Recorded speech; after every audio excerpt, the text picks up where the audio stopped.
जुहार जय माँ समलई मुई किरण कुमार साहू आपण मानू सम्बलपुर वाला यूट्यूब चैनल के स्वागत करचे।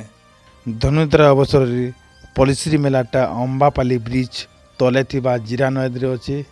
आउ धनुयात्रार प्रत्येक अपडेट पाइबार लगी आपण माने सम्बलपुर वाला यूट्यूब चैनल के सब्सक्राइब करूँ आउ बेल आइकन के भी दबाई दूँ।